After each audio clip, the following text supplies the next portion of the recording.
I'll record it. Okay, thank you. So thank you, first of all, everybody, for giving up your Monday evening, Thursday evening. I don't know where I got that from. Your Monday evening. We will start in just about another minute so that we can get going. There is a lot to get through today. But while we're waiting, if you just take a look at what we're going to actually, a little agenda here. It's not really a strict agenda, but a little agenda here of what we're going to go through today and this evening. And I am absolutely certain you will find some very interesting tips that we come up with today and learn some interesting things as well. That's our hope, and I'm sure you will. Oh, lovely to see you, Caroline.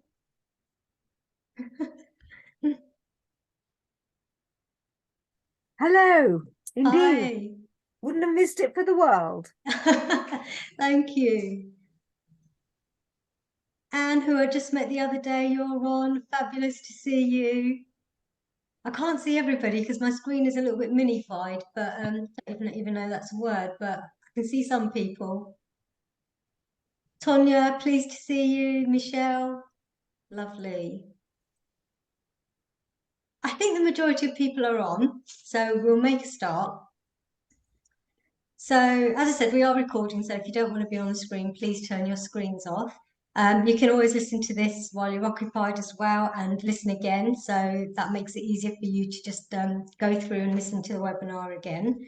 So today, oh, Sue, do you mind doing the slides?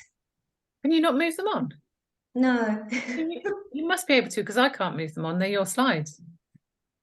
That's strange. Oh, there you go. Okay, so myself and Sue are your hosts today. We won't say much about ourselves. There's a little bit about us on the screen there, and if you'd like to learn more about our stories, please do reach out to us privately. We've both been through our own health journeys, myself with a thyroid disease and Sue with healing her own gut. So say hi, Sue. I don't know if you've been on video yet. Yeah, no, I'm not muted, so I'm just going to chip in every now and again when you ask me a question, so that's fine. Oh, brilliant. So we're just co-hosting today. We're going to keep it nice and casual, so hopefully that makes it nice and friendly for you guys. So our mission together actually is to help get you healthier, to future-proof the second half of your life. Although this was targeted at 40 plus people, it really isn't age-centric. It's all about anyone can really learn about how to improve their health, whether you're in your 20s or your 30s. That is an excellent time to start laying the foundations, to start future-proofing the second half of your life. And we are doing that through education around nutrition and also around supplementation for those supercharged results as well. So today's health webinar was all about how to find your mojo. And I can't leave the screen on again. That's really strange. There you go. So who would like to unmute themselves and just say what they think, what on earth mojo is? What is it? You know, when you're saying, I've lost my mojo, I'm not feeling my mojo today. Does anyone want to have a stab at it or say anything? Caroline will. I think it's your oomph. Your oomph. I like that. Yeah, your oomph. Anyone else? I'll go. I was going to say your vibes. What was that? I said your good vibes. Your good vibes. Good I like vibes. that. Your good vibes. Yeah. So in the past, a mojo was actually a charm or some sort of magic, some sort of talisman to keep away evil spirits. But these days, in the modern language, it's more like exceptional ability, good luck, success. Even a team can have their mojo. Like when a team's winning, it's like, oh my goodness, the team's got their mojo back. It can also mean a source of vigor, sexual potency, power, like she or he's a hit with the whoever, whoever you're into when you got your mojo on. So it's a real sense of confidence, that kind of confidence that you have when you're younger, a kind of va-va-voom, like an invincibility. Wouldn't you agree? Yeah. Yeah, kind of like feeling invincible, feeling good, feeling youthful. If you're depleted, you're feeling overwhelmed, you're feeling stressed out, dare I say frumpy, tired, bored, lethargic, it could be true to say that you've lost your mojo. Now, there are certain things that do tend to make us lose our mojo as we get older. For women, commonly the menopause can make you lose your mojo. Typical signs appear from your mid-30s to your mid-50s, with perimenopause being the most problematic and symptomatic stage of the menopause. Now, with interventions, menopause doesn't need to be severely bothersome, and with the right diet and supplementation, you can help yourself.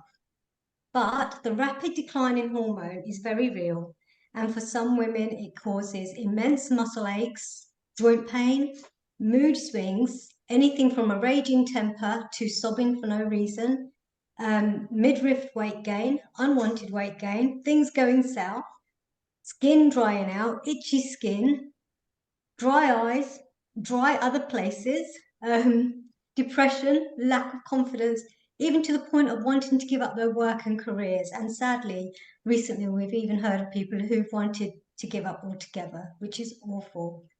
So no wonder losing your mojo at this time of life is very common. So you have to say though, if the woman feels good in the family, everybody feels good. So what about the andropause or the male menopause? Sue, what do you think? Do you think there's such a thing as the male menopause? I think there's something that causes men to definitely have some kind of midlife crisis, whether it is their testosterone dropping gradually, whether it is changes to their cardiovascular system, which often happens as men age. But there is definitely something that causes men to be slightly more grumpy, perhaps, so a little bit more moody, and a bit more withdrawn than perhaps they were in their younger years. Definitely. It's not so much that it's a like a male menopause. They don't have that rapid decline in hormone like women do. They have a decline in testosterone, but it's so gradual and so mild. It's like 1% per year. So it's not the same as women, where it just seems to feel like our hormones have dropped off a cliff. So it seems to be more like a psychological thing. They start to feel like they've hit that midpoint in their life. They start to evaluate their achievements or non-achievements. They feel like they're losing their looks or their virility or their hair, you know. So yeah, it definitely, there is something about it, but it is a little bit more psychological. And I'm glad to say that men are talking more openly about the struggles that they are having. There's locally in my place quite a lot of men and walk talk groups like the Hobby Shed and stuff like that, which is really good because women, we're always been good at having a support system. And men, they sort of need that as well, and it's becoming more and more popular. Just very quickly, some fun here for you guys. It's an interactive slide, and this is where I cross my fingers and toes and hope that this works. I'm hoping most of you are on your laptops, and you can just pull out your phone and take, well, you can use your phone camera or your QR reader, and you can scan the QR code that's on your screens now. If you are on your phone, you'll need to go to slido.com, and then that will open up a page, and then you need to put in this code, 3499830, which is on the screens now. And fingers crossed, I'd just like to know, are you or anyone you know suffering with high blood pressure, menopause, diabetes, obesity or unwanted weight gain? Wow, there's loads of menopause coming up. Can you see the scales moving? I'm hoping everybody's able to do the poll. Hold on, nearly there. Keep going. I'll wait. I love that. It's such a great way to kind of just get a real visual representation It's of brilliant, what's going on for yeah. everyone. Yeah. Bear with, bear with. Bear with, we're waiting. It's just, if you can all get involved, that would be fabulous. Are we safe to say most people have voted? Yeah. Yeah. Anyone still struggling or waiting to get in? I think we're there. I Yeah. think the Slidos have stopped sliding. That's good, isn't it?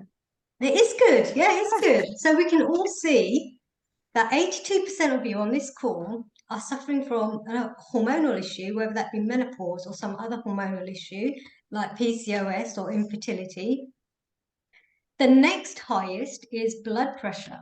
So that's interesting. The third, Just to interact there, Babita, high blood pressure is something that often women see in menopause because as our estrogen yes, drops, our cardiovascular system stiffens. So the that's two true. often go hand in hand. That's true. Women, just to say, estrogen receptors are all over your body, not just in the most obvious place, obviously, but it's everywhere. So it's protecting your heart, it's protecting the cell lining of your veins, your cardiovascular system, your gut. You know, so importantly, people's gut changes so much during menopause. They have a lower stomach acid, the gut lining weakens, you find that you become intolerant to food, all sorts of things. So yeah, high blood pressure really affects your cardiovascular system because of the lack of estrogen. And then there's the unwanted weight gain, which many people suffer with. And 50% of the callers here today have diabetes. This is shocking, actually. 83% menopause, 75% high blood pressure. Equally, equally there was unwanted weight gain, and diabetes. So quite interesting this is. I'm just going to move on.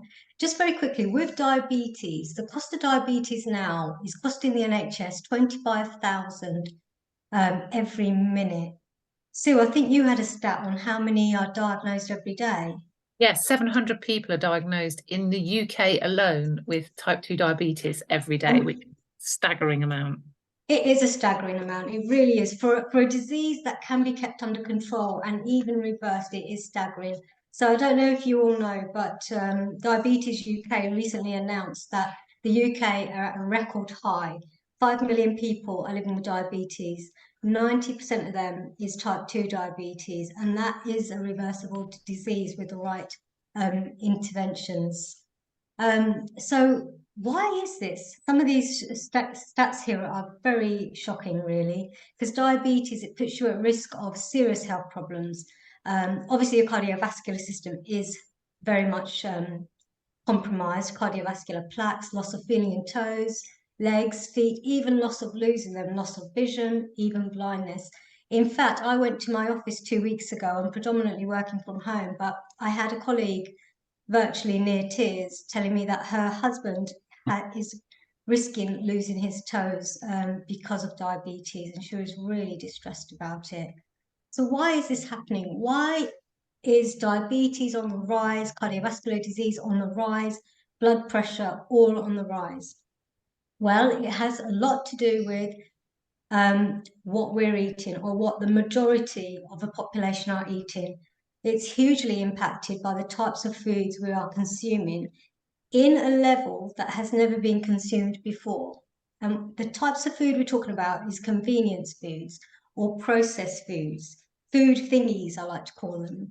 They don't resemble anything that's natural. It's not something you've hunted or killed or picked from a tree or dug out the ground or harvested.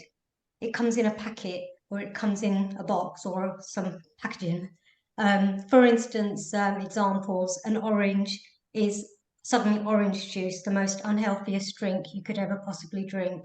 Or corn on the cob is suddenly a tortilla chip. It does not resemble what a real food is.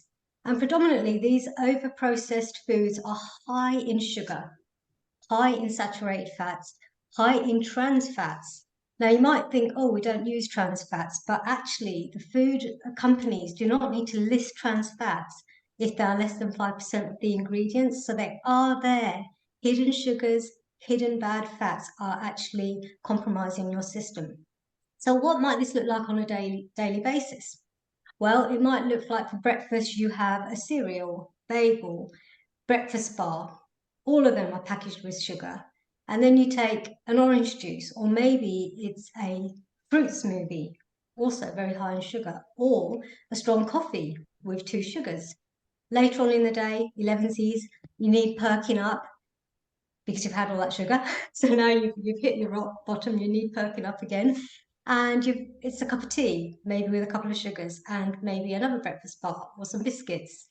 Later on for lunch, you're really busy, it's crazy at work, you pop to the supermarket and you buy the meal deal. So it's a sandwich, some crisps, a snack, and again, a carton of juice or maybe a can of pop.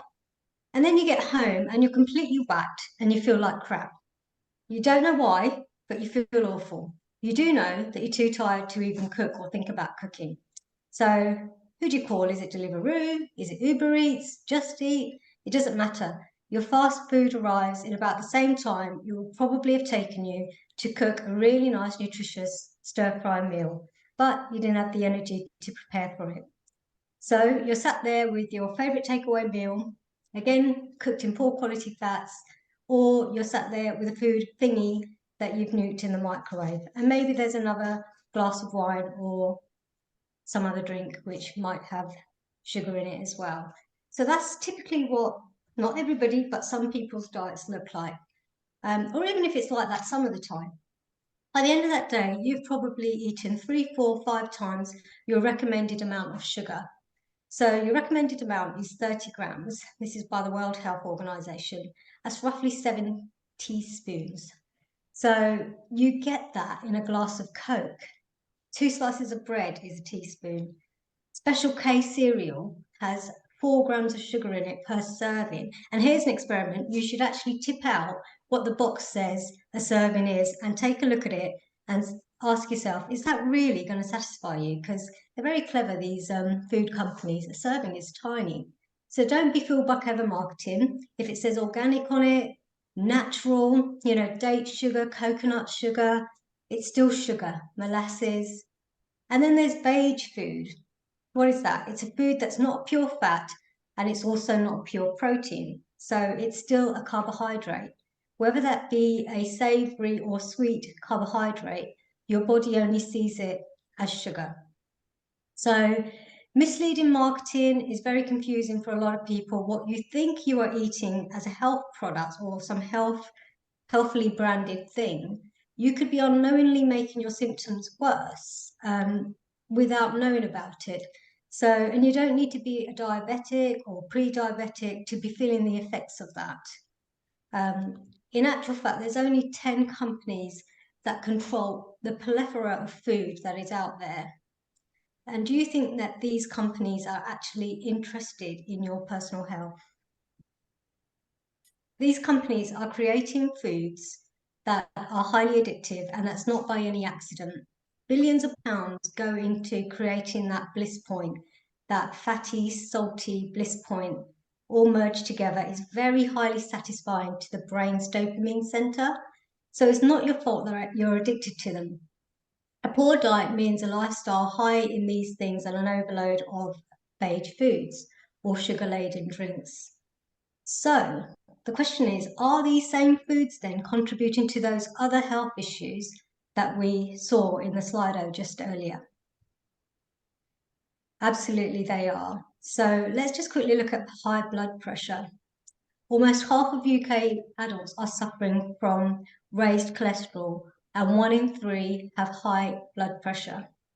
The stats here are also quite shocking for the UK, and they are actually getting worse.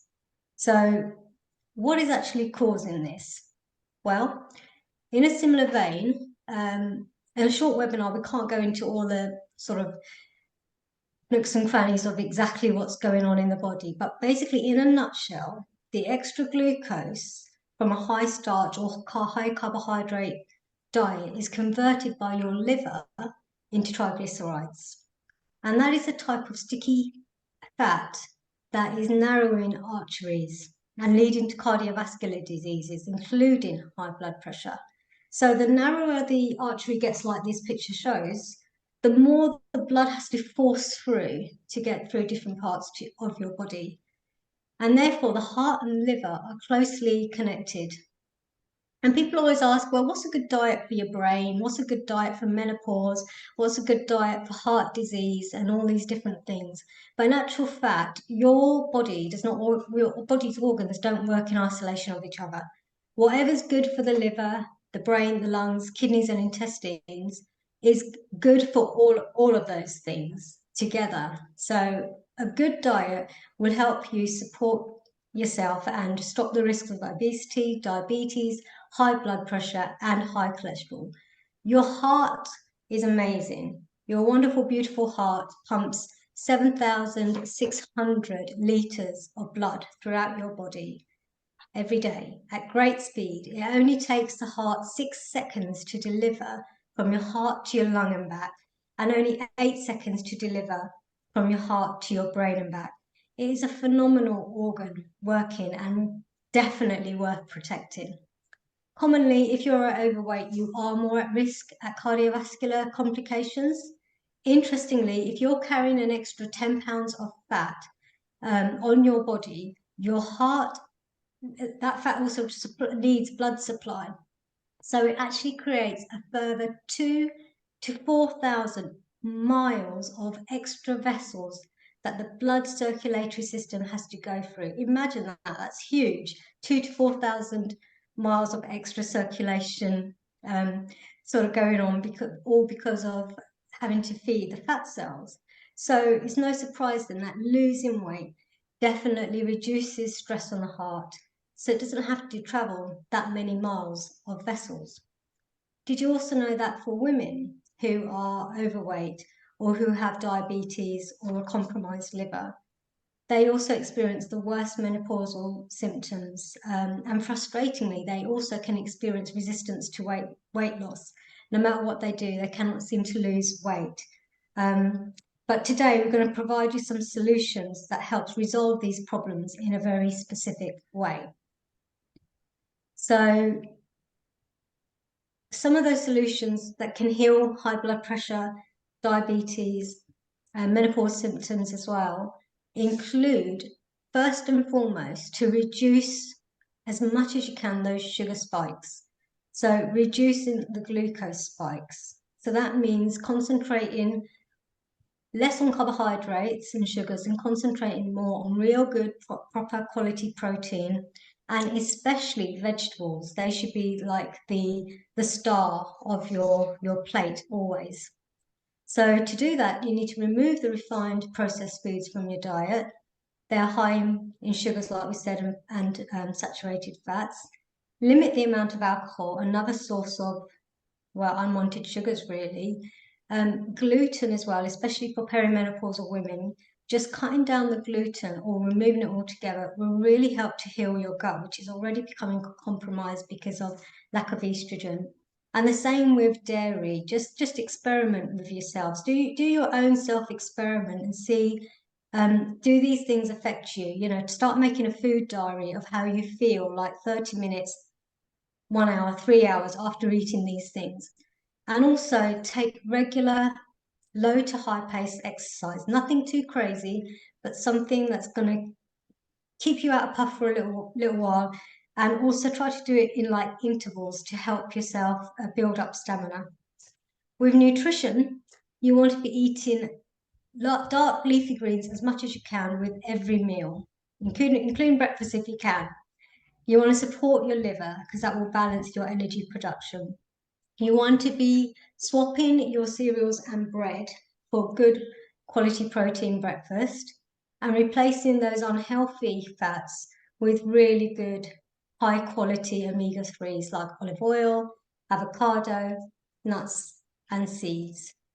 And then if you want to supercharge your results, you really want to start to include supplementation. And this is not just any supplementation. This is clinically trialed, Nobel Prize winning supplementation. And this supplementation is actually targeted to the major organs in your body, slow release, and also clinically proven to do that. One of those supplementations is a miracle molecule, nitric oxide. That really does give you back the va-va-voom. So most of you will probably know nitric oxide is released by Viagra actually releases therapeutic levels of nitric oxide in men, so thus providing those heart protective qualities. You might have heard how nitric oxide actually is like it's a gas, so it can get through, it can permeate your cells as well. It's like a pleasure neurotransmitter. So it actually acts as a little bit like morphine as well. It can reduce aches and pain. It can make you feel a little bit euphoric. And it is an amazing neurotransmitter that occurs in the body. So I think, Sue, if you're still on the call, I know you have to leave. Oh, she might have left. No, I'm still here. I'm still here. Just about to go. You were saying that it actually was the lead up to creating.